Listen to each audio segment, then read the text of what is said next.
Hola, Hola Juan Antonio Anquela, buenas noches. hola, buenas noches. ¿Me escucha bien? ¿Me escuchas bien? Yo te escucho perfecto. Vale, Perfecto. pues yo ahora te veo perfecto también y te escucho perfecto. Así que comenzamos, pero bueno, antes déjame de darte las gracias por estar aquí en el canal, compartiendo este ratito conmigo. Para mí es un placer que estés por aquí. Nada, hombre, eso no hay ningún problema. Y así que, bueno, comenzamos y te pregunto por el fútbol en general. ¿Qué significa el fútbol para Juan Antonio Anquela? Bueno, ese ha sido mi modo de vivir durante mucho tiempo, porque son muchos años los que yo todo se lo debo al fútbol. Yo entré en un vestuario de, de segunda división prácticamente desde los 19 años. Uh -huh.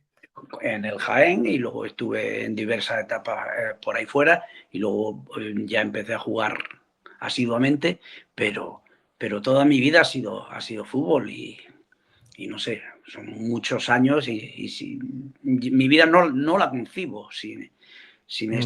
este juego. Ha sido mi profesión y mi amor.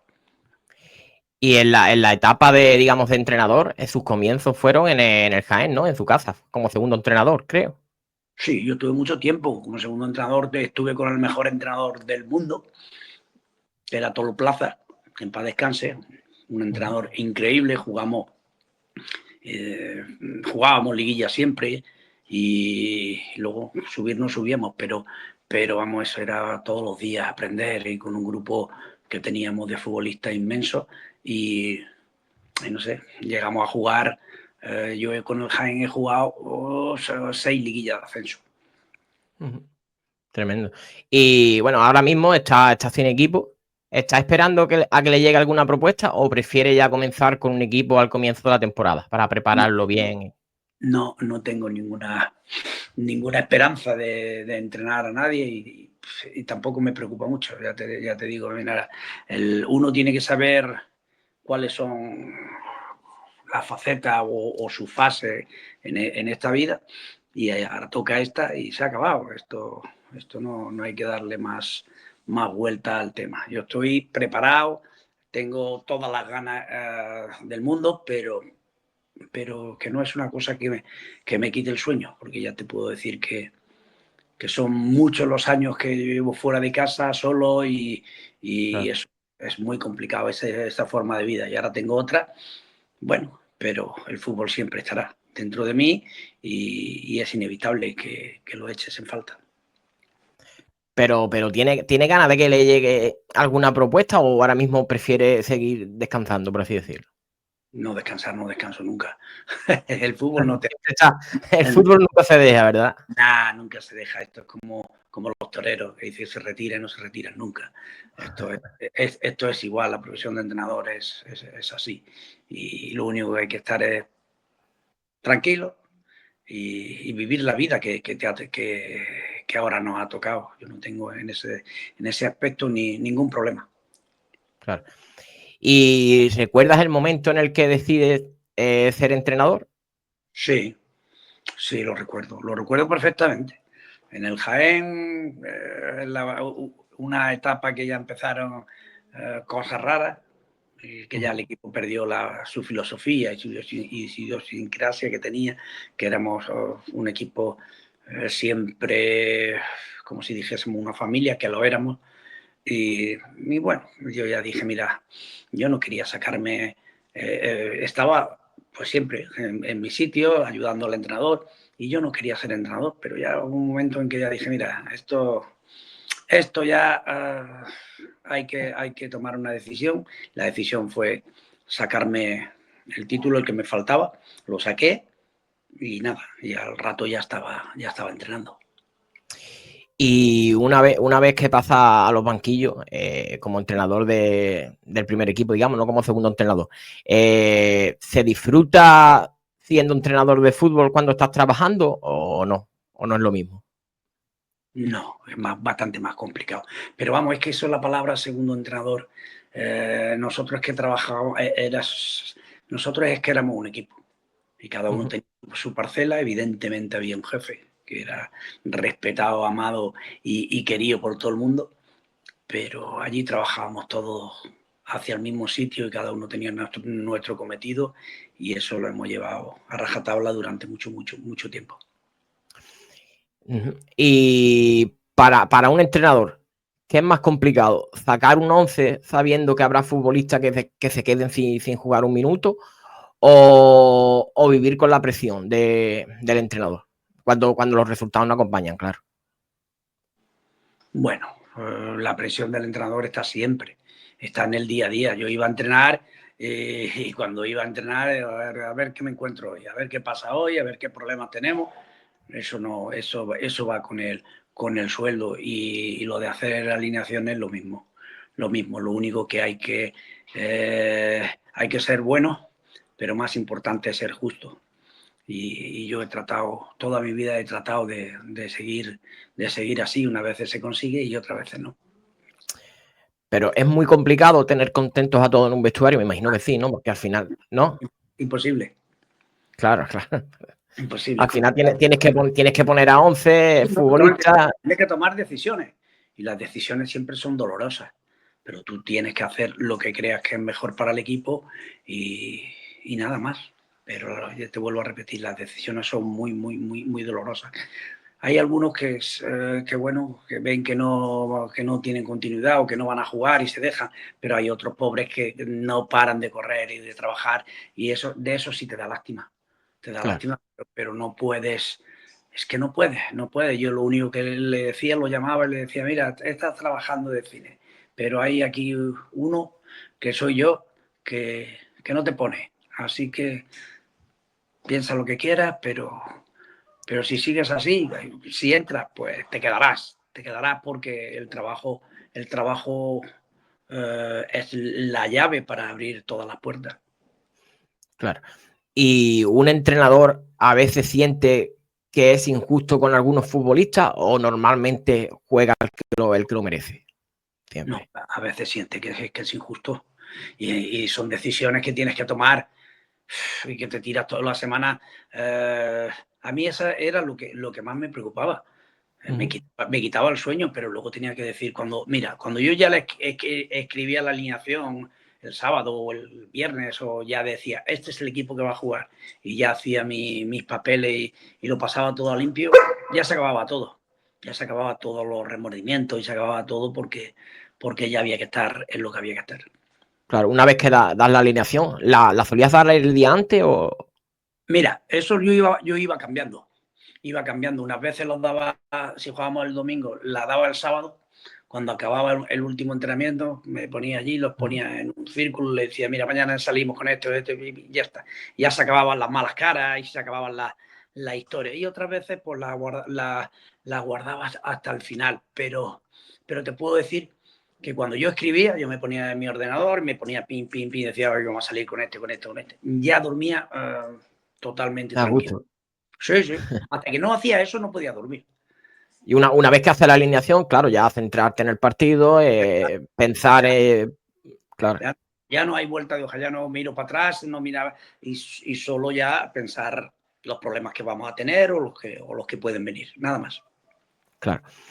¿Y por qué cuando se gana es mérito del futbolista y cuando se pierde siempre se mira al entrenador? Eso es una cosa que es así, que ha sido toda la vida así y que seguirá siendo. Y no hay que darle más trascendencia. Esto es una parte del fútbol, y ya sabes, y cada vez se está poniendo el fútbol más complicado y más difícil para la labor del entrenador. ¿Y consideras que el fútbol es injusto, por así decirlo, con el entrenador? No, no, el fútbol. El fútbol con el entrenador es cruel, pues como cualquier profesión, y en cualquier trabajo, en todos los trabajos hay presiones y hay.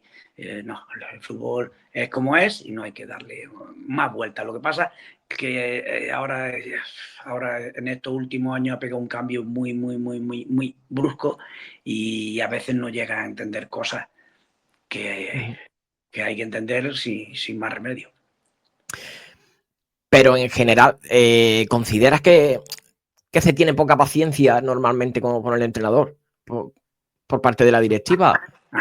Mira, la directiva no. Pero no es que no me quiero meter en muchos líos. Mira, sí hay poca paciencia.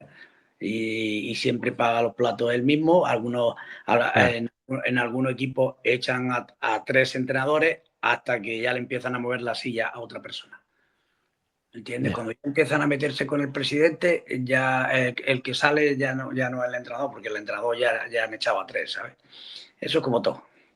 Esto funciona así y no hay que darle más vuelta ni la mayor trascendencia. Pero hay veces que hay mucha gente detrás del presidente. Cuando se cargan a un entrenador es porque hay mucha gente detrás del presidente.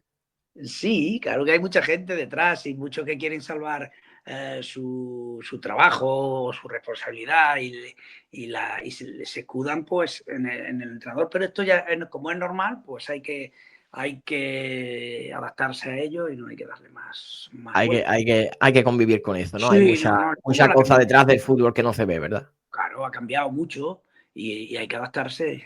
Esto evoluciona o muere y ya está. No hay que darle vuelta. ¿Y hay alguna salida de algún club que le haya dolido especialmente? Un momento que tú dijeras, yo ahora mismo me siento con fuerza, no me quiero ir de aquí.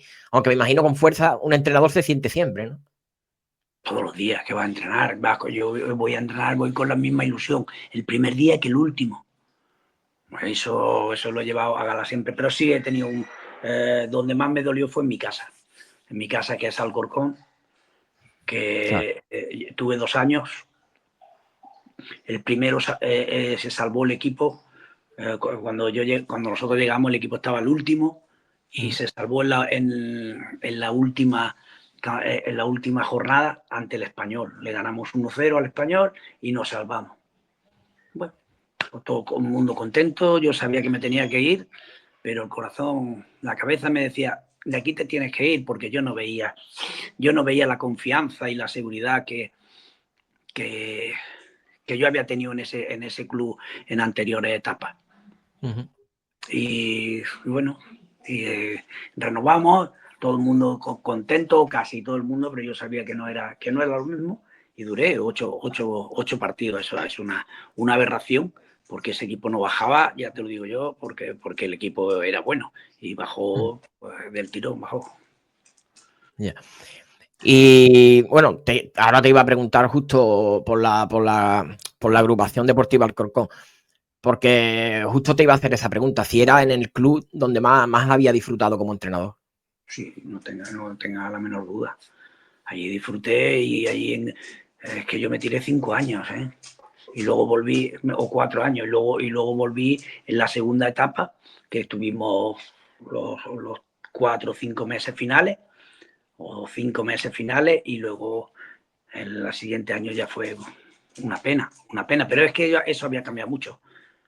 Ellos decían que era para profesionalizar y había cambiado para mal, porque profesionales éramos en ese club siempre, y ese club era un ejemplo. Y bueno, y ya sabes, el fútbol, no, a veces hay cosas que no se pueden calificar y mejor no calificarlas. Y aparte de ser la etapa que más has disfrutado como entrenador, y siempre respetando a los demás futbolistas, pero sí, ¿dirías que es el mejor equipo, el mejor grupo que has entrenado tú? Bueno, no tengo la menor duda. No tengo la menor duda. Mira, yo llegué al Alcorcón y el equipo estaba en descenso, estaba en tercera, porque iba a bajar. Y empezábamos a ganar. Ese año nos salvamos. Al año siguiente jugamos liguilla de ascenso. Ya fuimos construyendo un equipo. Al año siguiente ya subimos a segunda división, que era nuestro objetivo. Y luego en segunda división estuvimos 2 años más. Sí, 2 años más. Sí, el primer año se salvó con mucha y luego en el segundo año en segunda estuvo casi jugando el playoff. No, y sin el casi, jugamos la final del playoff. Eliminamos al Hércules y jugamos la final con el Valladolid. Cierto. El Valladolid era un gran equipo y la tuvimos al final, empatamos a 1 allí en Valladolid y la tuvimos al final para haber dejado al Valladolid fuera y haber subido nosotros, pero eso era, el Valladolid hay que reconocer que era mejor equipo que nosotros. Pues Pero sí, es verdad que... nosotros teníamos un muy buen equipo, con muy buenos futbolistas y sobre todo con mucha implicación. Sí, bueno, todos los años fue creciente con el Alcorcón. Fue cogerlo muy, muy abajo y dejarlo en la cima, porque el Alcorcón contigo hizo historia, subió a segunda división por primera vez en la historia. Sí, y luego jugamos, te vuelvo a repetir, jugamos una liguilla de ascenso, y no la jugamos con el Alcorcón, que el Alcorcón era un equipo cuando nosotros fuimos que iban 1.500 personas, un equipo de un barrio, de un pueblo del sur, con poca tradición futbolística, aunque la afición era muy fiel, pero lo hicimos grande, lo hicimos muy grande, la gente disfrutaba y se sentía orgulloso de su equipo. Claro. Y bueno, la temporada del ascenso a segunda división en la que hace historia, además, también le gana 4-0 al Real Madrid en Copa. Es la misma temporada del ascenso a segunda división. Y te quería preguntar, ¿qué le dice Anquela a los futbolistas para que jugaran con esa convicción y se sintieran tan superiores al Madrid? Por lo menos la impresión que dio en el partido. Sí, no, la impresión no, es que el primer partido fuimos inmensamente mejores. En el primer partido fue increíble y el segundo supimos jugar en equipo como siempre hacíamos. Es decir, que en el Bernabéu fuimos la segundo día y te repito, es que el equipo no se amilanó nunca, no había entradas con el espíritu de la remontada, que no iban a remontar. Yo digo, pues claro que no remontan, pero nuestro equipo es que tenía mucha personalidad y teníamos muy buenos futbolistas, muy buenos. Éramos un equipo muy compensado en todo. Y lo mejor que pasó en esa eliminatoria es que nosotros no perdimos nunca nuestra identidad y nunca dejamos de saber qué era lo que queríamos. Y lo que queríamos era ascender a segunda división. Y lo conseguimos con muchísimo esfuerzo, pero lo conseguimos. Pues sí, totalmente. Pero ¿cuál es el mensaje que le manda Juan Antonio Anquela el partido de ida para jugar ese partidazo contra todo un Real Madrid, para que se lo creyeran los futbolistas? ¿Cuál es el mensaje que le mandan al vestuario? El mensaje es tranquilidad. Nosotros lo vivimos con mucha... Yo recuerdo que entré al vestuario, venga, chavales, vamos a jugar con el Madrid, vamos a disfrutar, que no lo hemos ganado, pero que como esto no aprieten, le vamos a poner las cosas muy difíciles. Y cuando se dio cuenta, pues prácticamente iba aprendiendo 2-0, y era una vez, otra vez.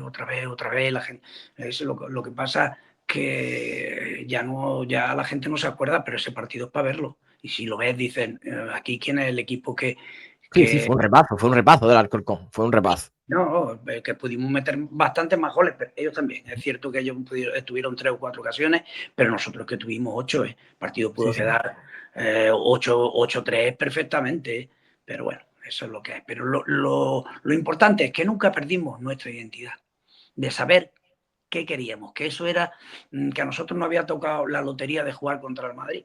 Vamos a disfrutar del momento, nuestra gente disfrutó y nuestros futbolistas eran muy fuertes mentalmente, es que eran muy fuertes. Yo no he visto un grupo con la cabeza tan dura como eso, sabía lo que querían y no se arrugaban ante nadie, ante nada y ante nadie. Y bueno, y ahí estuvimos. Pues sí, temporadón, la verdad. Aquel Alcorcón yo creo que hizo historia y quedará en la memoria de los aficionados al fútbol, ¿no? Y bueno, después de aquello, como hemos dicho antes, lleva al Alcorcón a segunda división haciendo historia. ¿Qué recuerdo tiene del ascenso? En las calles, la afición. Pues sí, porque la verdad que lo vivimos como se merecía. Es que en el descanso perdíamos 0-2. Habíamos ido a jugar allí a un teniente que tenía un gran equipo y habíamos empatado a 1. Y en el descanso perdíamos 0-2. Y valían los goles dobles. Sí, sí, en aquel entonces todavía estaba. Yo entré al vestuario y dije, chavales, vamos a estar tranquilos, todo el mundo ahí con la cabeza baja, todo el mundo nervioso, perdido. Estar tranquilo porque cosas más difíciles hemos conseguido. Y hemos hecho aquí en este campo, hemos hecho cosas muy, muy, muy importantes. Pero ganamos 3-2 en el último minuto y fallamos un penalti. Es decir, que el equipo salió, apretaba, metimos el primero, metimos el segundo, fallamos el penalti y luego en la última jugada o en la penúltima tuvimos la suerte de ganar el partido y subir a segunda división y aquello fue increíble. Pero para la ciudad y para todos nosotros. Lo celebramos como los equipos grandes. Nos hicieron pasacalles increíble en todos lados, pero es que conseguimos una cosa que es que el Alcorcón no había pasado de la segunda vez, no había pasado, y es que subimos a segunda división y mirabas el campo y mirabas a la gente y veías la ilusión, pero es que luego llegamos a segunda división y no es un equipo novato, un equipo que... Que siguió creciendo el Alcorcón. Claro, Es que es que ascendió y siguió creciendo. en el penúltimo partido le íbamos ganando al Betis, me parece que era 3-1 y quedamos 4-4 o algo así. Y nos quitó la posibilidad de ir el último partido a jugarnos otra vez para liguilla de ascenso.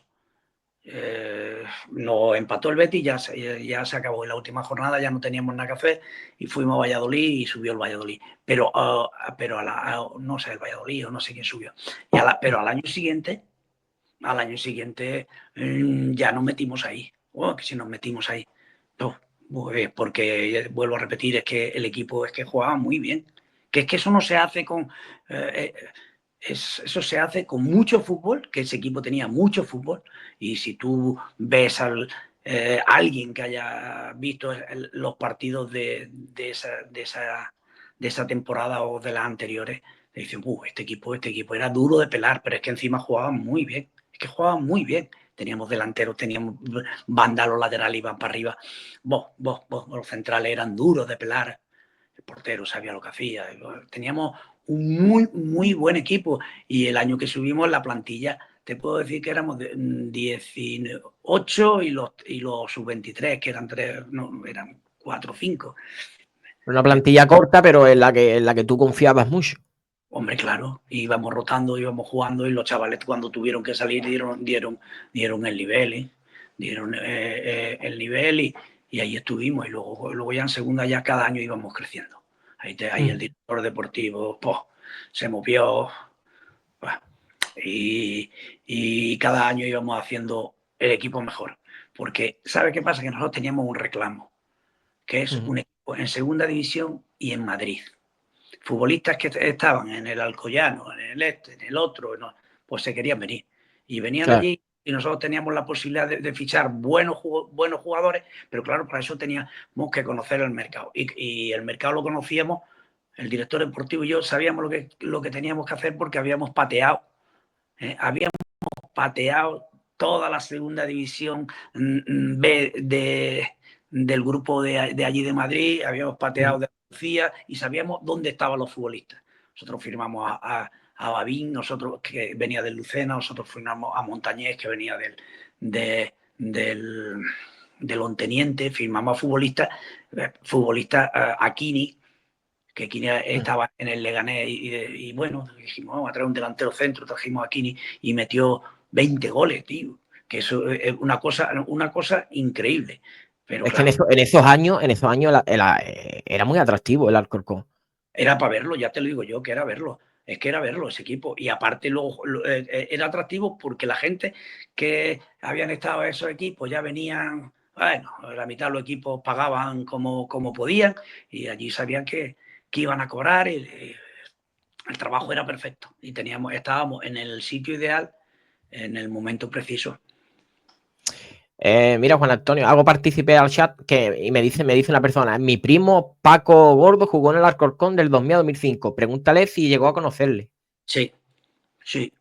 Sí, pues por supuesto que lo conocía porque yo ese año me parece que estaba en Melilla y jugamos con el Alcorcón y él jugaba, Gordo jugaba ahí en el Alcorcón, sí señor. Pues mira, en el chat no lo decía, un familiar de un futbolista del Alcorcón. Sí, Defensa me dice. sí, defensa, era defensa. Me acuerdo perfectamente. Se le nota que tiene mucha nostalgia cuando habla del Alcorcón y esos años, ¿eh? Se le nota Pues, muchísimo. pues sí, pero vamos, nostalgia. Vamos a ver, el fútbol ya sabes cómo es. Pero es que allí es que era cada día, disfrutábamos cada día que íbamos a entrenar y éramos un equipo modesto, pero no nos faltaba de nada. De nada. Teníamos un presidente que era impresionante y lo teníamos todo. Íbamos pasito a pasito. Pero te vuelvo a repetir, siempre con un respeto y un yo qué sé, sobre todo respeto. La palabra es respeto, es que no voy a buscar otra porque es esta. Claro. Respeto a todo, a la categoría y a los rivales, pero nosotros íbamos a muerte, y no nos arrugábamos pues en ningún sitio. Nosotros íbamos a jugar, bueno, si nos tenían que meter, pues que nos metieran, pero luego pero que no dejábamos nuestra identidad del fútbol, no la perdíamos. Siempre era la misma historia. Nosotros jugamos contra el Madrid y yo recuerdo que la apretábamos arriba. Y cuando acabó el partido viene el portero del Madrid Dude y me dice, mister, enhorabuena, pero un equipo de segunda vez apretando al Madrid en el Bernabéu para que no sacaran el balón jugado apretándole todo. Ahora que dicen todas estas cosas, nosotros eso ya lo hacíamos y eso de presionar tras pérdida, nosotros ya lo hacíamos eso hace mucho tiempo. Es que en realidad no sé qué tiene más mérito. Es verdad que en el partido de ida se hace un partidazo, se le mete 4 al Madrid, pero llegar al Bernabéu y jugar con esa mentalidad que jugó el Alcorcón, sin el miedo, porque es verdad que se llevaba toda la semana hablando del espíritu de Juanito, de las remontadas, y se planta el Alcorcón y le vuelve a plantar cara al Madrid. Sí, y nosotros sabíamos que lo íbamos a pasar. Nosotros llegamos allí, íbamos con el autobús y el autobús se metió en un atasco, claro, y los policías de Alcorcón pues no sabían controlar eso. Los de Madrid los controlan de cine, hacen así, abren y vas con el autobús y llega. Y nos quedamos, estábamos en un atasco y todo el mundo nervioso. El preparador físico, que no va a dar tiempo a calentar. Digo, si no calentamos, ya calentaremos otro día. Pero tú no te preocupes, escúchame, tú no te preocupes. Y además le dije, digo, si no llegamos al partido, ¿qué pasa? Dice, pues no se juega. Dice, y si no llegamos y nos dan el partido por perdido, ¿cuánto perdemos? 3-0, ¿no? Pues entonces nos sobra uno todavía. todavía te clasifica. Sí. Digo, todavía, así cállate ya, siéntate y estate tranquilo. Vamos a ver los caballos de la Guardia, de la Policía Nacional, que eso era un partido champion. Eso era un partido champion. Y tú ibas allí y decías, bueno, aquí se van a asustar, como vulgarmente se van a acojonar. Buah, eso tenía una cara, una jeta. Me acuerdo que Raúl, cuando acaba el partido, me dice, mister, ¿de dónde has sacado los dos centrales? Digo, a los dos centrales, digo, uno de tu equipo, del Castilla, y otro del Atlético de Madrid. Dice, pues vaya, dice, son dos, le dijo una palabra, dice, pero es que encima es que son muy buenos, y efectivamente eran muy buenos. Y bueno, por lo que te escucho, como hablabas en el vestuario, perdón, en el autobús, nervios ninguno. No, Así que ninguno. el equipo, digamos que Si ellos sabían, absorbía lo que tú hacías, la tranquilidad que tú dabas al equipo. así es. Yo le decía, están tranquilos. Mira que yo soy nervioso, pero en eso no. Así es que a mí eso no. Esa guerra no era mía. Si eso era una cosa para disfrutar. Si la guerra mía era el domingo siguiente que jugábamos en Santander o así, o con el Racing B o algo así que jugábamos, esa era mi guerra.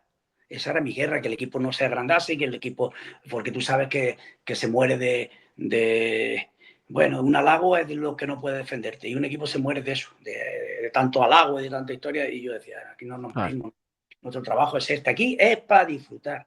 Recuerdo que le decía, chaval, que somos actores, porque nos llevaban a una televisión, a otra. Nosotros somos actores. Cuando vengamos aquí sabemos lo que queremos, ¿no? Pues ya está. Y el tema era ese, que ellos no había que decírselo dos veces, que lo tenían muy claro. Y tan claro, que se clasificar, ¿no? Sí. Y ahora, Juan Antonio, que no le quiero quitar mucho más tiempo, le hago una última pregunta. ¿Algún sueño que tengas en el fútbol que no hayas cumplido y te gustaría cumplir? Haber subido a primera división. Nos quedamos 2 veces. Pero bueno, el sueño es, eso ya es imposible. Pero es que nos quedamos 2 veces en la liguilla y con el Oviedo me quedé a un gol o nos quedamos a un gol de jugar liguilla de ascenso y el sueño era ese. El sueño era seguir disfrutando de esto tan bonito que es el fútbol, pero a su vez es muy, muy, muy complicado. Bueno, seguro que le llega alguna oportunidad y se puede cumplir ese sueño. Estoy seguro que sí. Ya te puedo decir, aunque te parezca mentira, te puedo decir que ahora eso en mi vida está en un segundo plano, pero que sí que tengo, que si hay que dar el paso adelante en 2 minutos está dado, pero no te creas que es que ahora, es que me he dado cuenta que hay cosas en la vida tan importantes o más que el fútbol, El fútbol, que claro. es vivir. Que es vivir y vivir con tu familia, ¿eh? Y a mí yo es que me he ido por ahí fuera solo, ¿eh? Siempre, porque mi Claro, mujer claro. trabajaba y eso era muy duro, muy duro, muy duro, muy duro, pero lo supimos llevar y ahora estamos intentando disfrutar todo lo que antes no disfrutamos. Es lo más duro de un profesional del fútbol, el estar fuera de la familia, claro, ¿no? Claro que sí, hombre. Y solo, cuidadito, Ya. que cuidado, cuidado, cuidado. Solo, solo, solo. Me refiero, cuando digo la palabra solo, solo en todo. Como tú has dicho antes, cuando gana, oh, futbolistas que buenos son, cuando pierde Claro. el jugador y no tienes a nadie que te respalde o que te. ¿Dónde apoyarte en los malos momentos, no? Yo, ¿dónde apoyé en los malos momentos? Hombre, siempre he apoyado en mi equipo. Yo tenía un equipo de profesionales conmigo impresionante. Impresionante. Y cuando tenía sintonía con el director deportivo, con el director deportivo, me iba, si perdíamos, jugábamos un sábado y perdíamos el domingo, estaba viendo 200 partidos y así se me quitaba de la cabeza. Pero es complicado, es que es muy Claro, complicado. claro. Es que la soledad del entrenador. Uf, estamos acostumbrados a verlos en los equipos grandes y todo eso, pero no, hay que meterse en el barro y cuando vas al barro, uy, cada vez más difícil. Pues nada, que le deseo que disfrute de esta etapa ahora en su vida y si llega alguna propuesta que le satisfaga a usted, pues que la coja y siga disfrutando del fútbol y haciéndonos disfrutar a los aficionados al fútbol. Venga, pues muchas gracias, muy amable. Muchas gracias a ti, Juan Antonio. Un Venga, abrazo. hasta luego. Chao.